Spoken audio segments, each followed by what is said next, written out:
Bapak, Ibu, dan Saudara sekalian, firman Tuhan akan kita renungkan dari Mazmur 9 ayat 13 dan 14 demikian. Kasihanilah aku ya Tuhan, lihatlah sengsaraku, disebabkan oleh orang-orang yang membenci aku. Ya Engkau yang mengangkat aku dari pintu gerbang maut, supaya aku menceritakan segala perbuatanmu yang terpuji dan bersorak-sorak di pintu gerbang Putri Sion, karena keselamatan yang daripadamu. Saudara-saudara sekalian, pada umumnya orang yang sedang mengalami pergumulan berat memohon kepada Tuhan untuk segera dilepaskan dari pergumulan tersebut. Pemimpin-pemimpin Kristen tertentu pada zaman ini bahkan mengatakan bahwa kita harus berdoa secara spesifik, menggambarkan dengan jelas dan sedetil mungkin apa yang kita inginkan, dan mengklaim janji Tuhan. Maka Tuhan pasti mengabulkan doa kita. Akibatnya, banyak orang tanpa sadar mendikte Tuhan untuk menolongnya dengan cara mereka sendiri. Padahal yang paling tahu apa yang terbaik bagi kita dan apa dampaknya dalam jangka panjang adalah Tuhan. Kita tidak tahu apa-apa. Bahkan apa yang akan terjadi 5 menit setelah ini pun kita tidak tahu. Saudara, pemazmur tidak menyarankan apapun kepada Tuhan.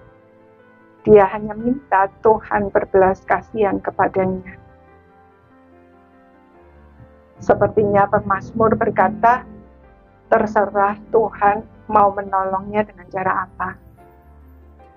Dia hanya membutuhkan pengalaman iman agar bisa menyaksikan kebesaran Tuhan kepada dunia ini. Saudara, kita semua memang tidak ingin ditimpa masalah. Dan kalaupun harus mengalaminya, kita ingin semuanya segera selesai. Padahal Tuhan terkadang menunda untuk melepaskan kita dari masalah.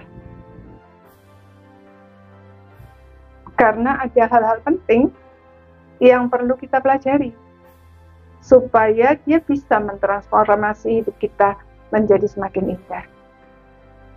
Kita akan kehilangan momen-momen penting itu jika kita tidak mau menyerahkan diri kepada agenda dan cara Tuhan.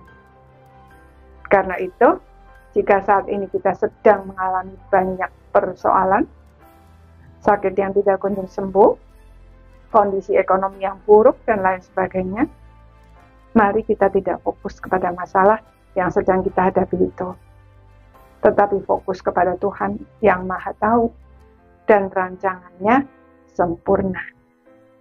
Mari kita belajar tidak terus menuntut masalah itu segera selesai, tetapi berpikir bagaimana caranya agar melalui masalah yang kita hadapi itu kita bisa memuliakan Tuhan.